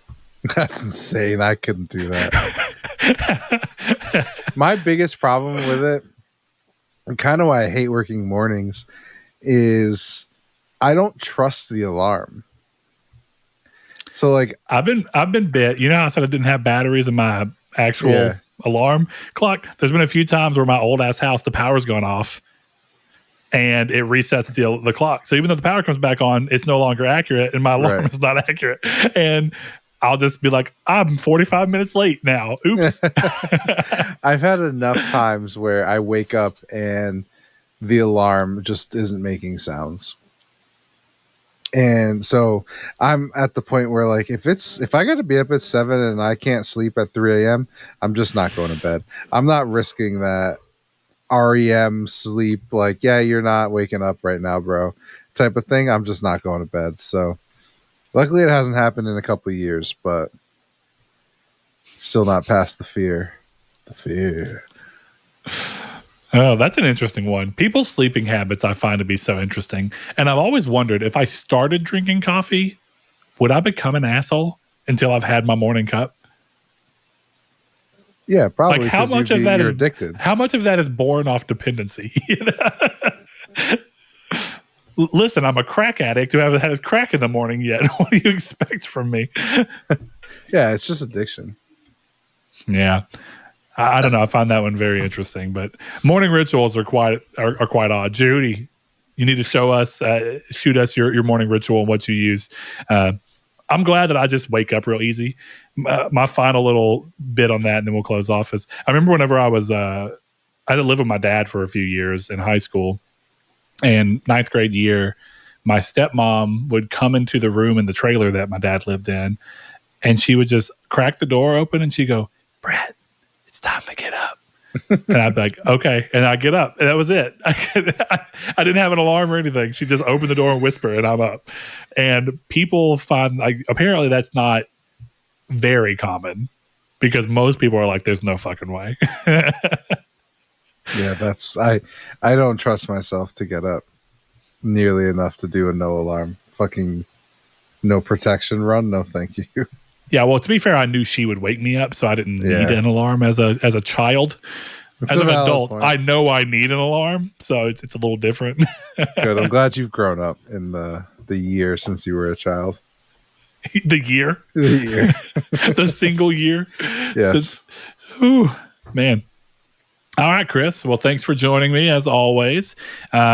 I'm not going to spend too much time worrying about what the community stake will be. We will get that out on social media. So if you want to find us and follow us and be part of the community stake, where we ask you guys to offer us feedback on something we talked about during the episode, or just give a chance to shoot back and offer us a separate or differing opinion than what we may have said, much like Big Box did in the comments in the YouTube video. So if you want to do that, feel free to do so as well. But you can find us on social media. That's at Triangle SQRD on X, formerly Twitter. You can find us in the Discord, linked in the description below, whether you're watching this on YouTube or listening on podcast services.